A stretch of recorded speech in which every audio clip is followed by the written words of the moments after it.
Halo semua, perkenalkan nama saya Vira Rahel Carolina Pitupulu dengan NIM 20051214099. Pada kesempatan kali ini saya ingin menjelaskan mengenai standarisasi jaringan komputer. Yang pertama, pengertian standarisasi. Standarisasi merupakan sebuah aturan main atau protokol yang digunakan agar semua hal atau pekerjaan dapat berjalan dengan baik. Kegunaan standarisasi yaitu untuk dapat digunakan banyak orang, memudahkan komunikasi satu sama lain, dan memudahkan dalam melakukan pekerjaan.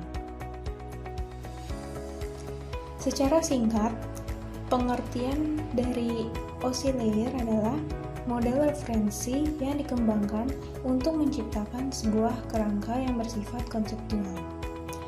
Selanjutnya, pengertian dari TCP atau IP yaitu sekelompok protokol yang mengatur proses tukar-menukar data dari satu komputer ke komputer lain di dalam jaringan internet. Selanjutnya ini terdapat layer pada OSI model dan TCP atau IP.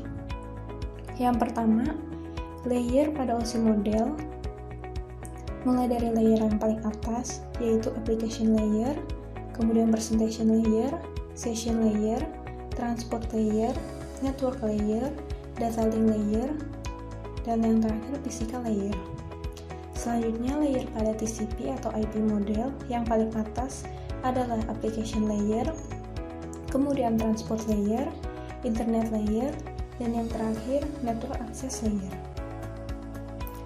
Application layer, presentation, and session pada OSI model dimiliki oleh application layer yang terdapat pada TCP atau IP model. Lalu transport layer OSI model itu masuk ke transport layer TCP atau IP model. Selanjutnya network layer OSI model itu masuk kepada layer internet layer TCP atau IP model. Lalu data link layer dan physical layer yang punya OSI model itu masuk ke network access layer TCP atau IP model. Layer pada OSI model. Yang paling atas terdapat application layer. Application menunjang aplikasi untuk berkomunikasi melalui jaringan. Contohnya SMTP. Lalu presentation layer, memformat data sehingga dapat dikenali oleh penerima.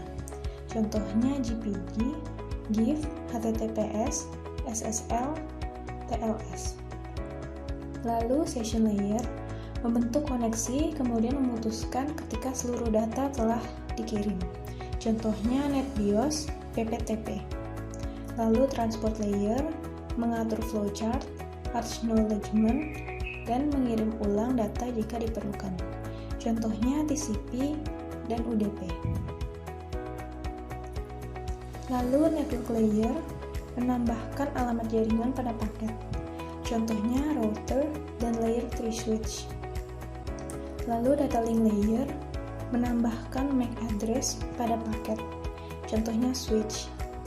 Dan yang terakhir physical layer mengirimkan data melalui media transmisi, contohnya hub, NIC, dan kabel. Layer pada TCP atau IP. Yang paling atas, application layer, menyediakan service-service terhadap software-software yang berjalan pada komputer. Protokol-protokol yang beroperasi pada application layer yaitu HTTP, FTP, POP3, SMTP, dan lain-lain. Selanjutnya transport layer, menyediakan service yang akan digunakan oleh application layer. Mempunyai dua protokol utama, yaitu TCP dan UDP. Selanjutnya internet layer, sebagai penyedia fungsi IP addressing, routing, dan menentukan path terbaik. Internet layer memiliki satu protokol, yaitu TCP atau IP. Dan yang terakhir adalah network access layer, mendefinisikan protokol-protokol dan hardware-hardware yang digunakan dalam pengiriman data. Pada layer ini terdapat protokol-protokol seperti Ethernet pada LAN, PPP pada WAN, dan juga frame pada relay. Selanjutnya ini terdapat perbedaan pada TCP dan UDP. Yang pertama, penggunaan koneksi. TCP menggunakan koneksi, sedangkan UDP tidak menggunakan koneksi. Selanjutnya, fungsi. TCP berfungsi mengirimkan pesan yang dari satu komputer ke komputer lainnya sedang melintasi internet.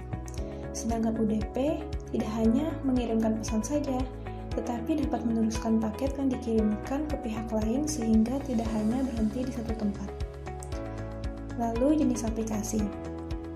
TCP biasa diterapkan pada aplikasi yang menggunakan reliabilitas tinggi dan waktu transfer datanya yang tidak terlalu cepat.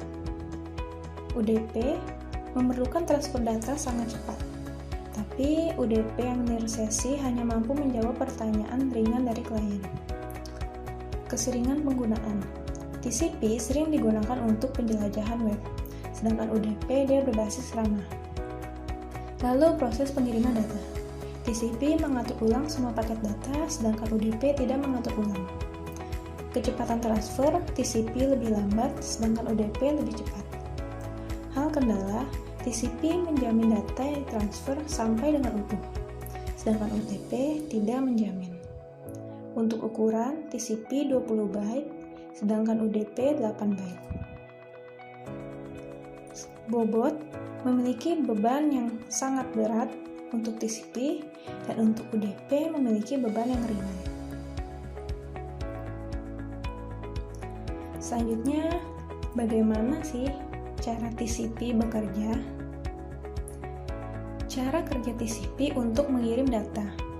Yang pertama, TCP memberikan setiap paket data, nomor urut, dan tanda pengenal yang unik, sehingga penerima dapat mengidentifikasi paket yang sedang diterima dan yang akan datang berikutnya. Yang kedua, setelah paket diterima sesuai dengan nomor urut yang benar, penerima akan mengirimkan pemberitahuan kepada pengirim. Yang ketiga, sekarang pengirim dapat mengirimkan paket lainnya. Dan yang keempat, apabila paket hilang atau dikirim dengan urutan yang salah, penerima tidak akan mengirimkan pemberitahuan agar paket data dikirim ulang. Karena data dikirim secara berurutan, maka aliran dapat dikontrol, mencegah data yang macet, dan mempermudah dalam menemukan dan memperbaiki kesalahan. Ini juga berarti data yang dikirim melalui TCP lebih mungkin untuk diterima secara penuh. Tapi sisi negatifnya, terdapat banyak komunikasi dua arah antara kedua pihak sehingga butuh waktu yang lebih lama dalam menjalin koneksi dan bertukar data. Bagaimana UDP bekerja? Sedangkan UDP menyelesaikan pekerjaan yang sama tanpa membutuhkan tanda pengenal atau nomor urut. UDP mengirimkan data dalam aliran dan hanya memeriksa jumlah untuk memastikan bahwa data diterima tanpa kerusakan. UDP hampir tidak mengoreksi kesalahan pengiriman dan tidak peduli apabila paket hilang. Hal ini membuat UDP rentan terhadap kesalahan. Namun positifnya, UDP mengirimkan data jauh lebih cepat ketimbang TCP. Selanjutnya, pengertian network protocol. Network protocol yaitu aturan yang ada pada sebuah jaringan komputer yang harus ditaati oleh pihak pengirim dan penerima agar dapat saling berkomunikasi dan bertukar informasi meskipun memiliki sistem yang berbeda. Ini terdapat beberapa contoh dari network protokol.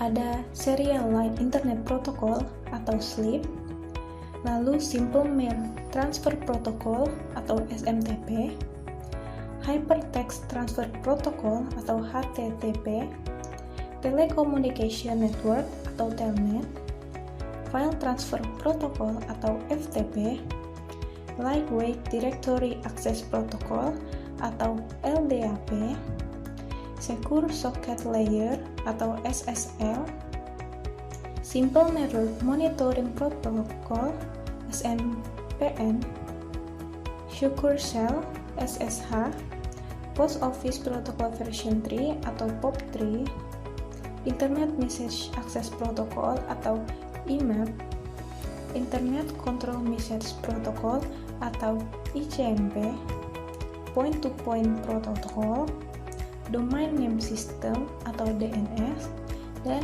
HTTPS. Sekian penjelasan dari saya, kurang lebihnya mohon maaf. Terima kasih.